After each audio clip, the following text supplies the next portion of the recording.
Halo teman-teman, Assalamualaikum warahmatullahi wabarakatuh. Selamat datang di channel YouTube kami.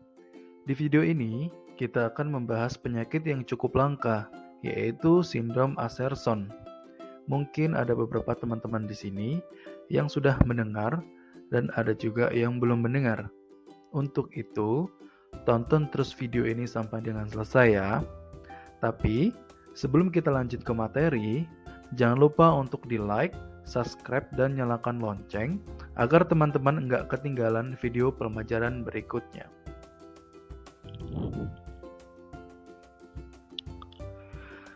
Dilihat dari sejarah, nama lain dari sindrom Asherson adalah sindrom antifosfolipid, di mana merupakan penyakit yang langka yang pernah ditemukan.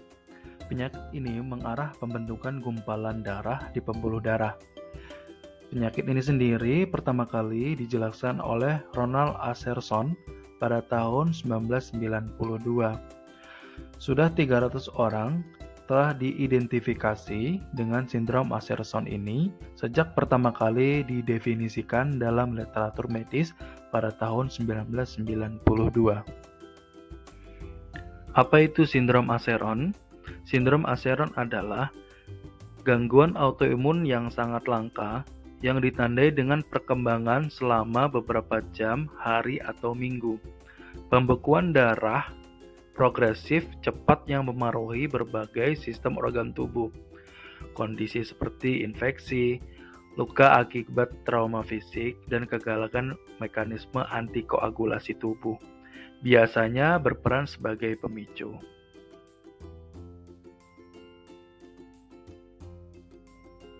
Penyebab sindrom ini tidak pasti. Dalam beberapa kasus, para peneliti telah menemukan peristiwa pecetus atau pemicunya yang berkontribusi pada pembentukan banyak gumpalan darah yang menjadi ciri penyakit ini.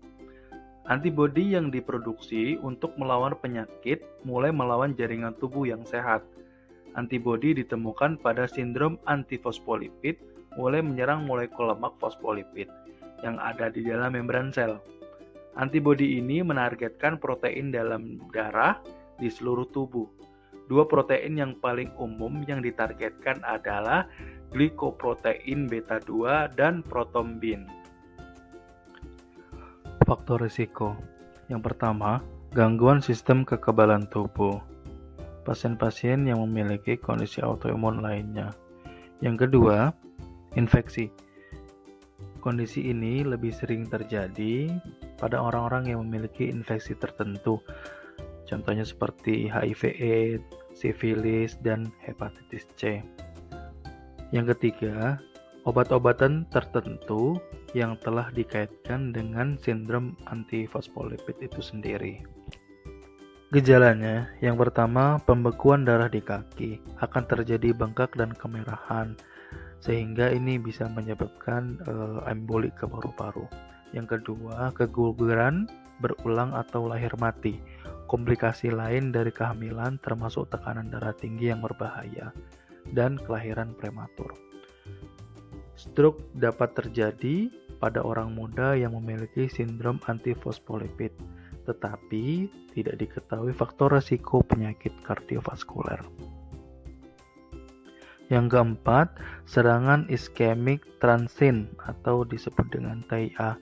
Nah, ini tuh mirip dengan stroke. TIA biasanya hanya berlangsung beberapa menit dan tidak menyebabkan kerusakan permanen. Akan terjadi ruam. Beberapa orang memiliki ruam kemerahan dengan pola seperti jaring berenda. Nah, komplikasinya apa? Ya, tergantung pada organ mana yang terkena, bekuan darah, dan seberapa parah sumbatan aliran darah ke organ tersebut. Yang pertama pasti akan terjadi gagal ginjal. Ya, hal ini dapat terjadi akibat penurunan aliran darah ke ginjal. Pasti akan menyebabkan gagal ginjal. Yang kedua pasti akan terjadi stroke. Nah, stroke ini penurunan aliran darah ke bagian otak dapat menyebabkan stroke dan dapat mengakibatkan kerusakan saraf permanen seperti kelumpuhan parsial dan kehilangan kemampuan untuk berbicara. Untuk masalah jantungnya sendiri atau kardiovaskuler, ya, ini dapat merusak katup jantung di pembuluh darah tersebut. Nah, hal ini dapat menyebabkan pembengkakan kronis dan perubahan warna pada kaki bagian bawah. Komplikasi lainnya yang mungkin terjadi adalah kerusakan di jantung itu sendiri. Dan untuk paru-paru pasti akan terjadi kayak sesak napas, nyeri hebat, batuk berdarah, terus mungkin akan terjadi emboli paru juga. Untuk komplikasi kehamilan, nah ini termasuk keguguran, lahir mati ya, kelahiran prematur, pertumbuhan janin yang lambat, atau tekanan darah tinggi pada kehamilan atau preeklamsi. Nah, ini teman-teman, kapan kita harus ke dokter ya? Kita harus memahami 5 poin ini nih. Yang pertama, mengalami perdarahan yang tidak dapat dijelaskan dari hidung atau gusi. Jadi penyebabnya juga belum tahu nih, bisa mengalami perdarahan seperti ini. Itu terutama dari hidung dan gusi. Nah, yang kedua, periode menstruasi yang sangat berat. Mungkin di sini untuk menstruasi waktunya yang panjang ya, biasa 1 minggu, ini bisa 2 minggu. Dan juga jumlah darah yang keluar, apakah masih seperti biasanya atau memang hiper ya atau berlebih. Nah, yang ketiga ini muntah yang berwarna merah cerah atau terlihat seperti bubuk kopi. Nah, jadi muntahnya ini kemungkinan bisa bercampur dengan darah ya, jadi berwarna merah cerah. Kalau terlihat bubuk kopi artinya warnanya hitam gelap. Nah, itu ada sesuatu tuh di dalam perut kita. Nah, yang keempat itu tinja berwarna hitam, lembek, atau tinja berwarna merah terang. Nah, ini nomor 3 dan nomor 4 ini hampir sama nih ya, cuman berbeda dari segi dari yang nomor 3 itu dari muntah, yang nomor 4 itu dari tinja atau dari BAB kita. Terus yang kelima itu sakit perut yang tidak dapat dijelaskan. Sakit perut di sini mungkin nyerinya hebat, skalanya sampai di atas, katakanlah bisa sampai 7 sampai 8 atau sampai 10 bahkan.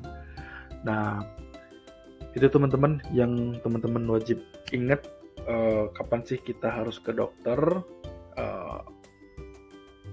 Poin ini sangat penting ya teman-teman ya. Terima kasih teman-teman sudah menonton video ini dan sudah menyempatkan waktunya. Semoga video ini bermanfaat untuk kita. Akhir kata, Assalamualaikum warahmatullahi wabarakatuh.